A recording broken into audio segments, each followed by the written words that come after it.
हाय सांग मैंने welcome to my channel. आज जह्नी पतुआ बनैबा चलतु।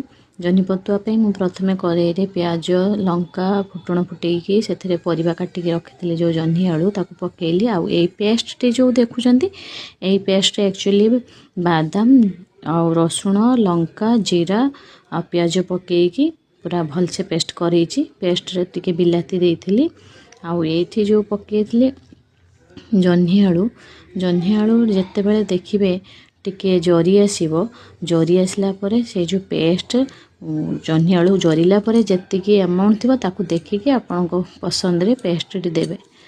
पेस्ट टी देला परे आपण एपट सेपट करेंगे। मु तो जह्नी पतुआ एमती बनाए, बाकी आपण मैंने केमिति बनाती मते कमेंट बॉक्स रे जणेबे। स्वाद अनुसार हल्का टिके हल्दी देवे, हल्दी न देले भी भल लागिवो, जेहेतु टिके कलरफुल पाई टिके हल्दी देले भल लगे। आ हल्दी न देले जो मैंने पसंद करते से स्वाद भी अलग टिके लगे।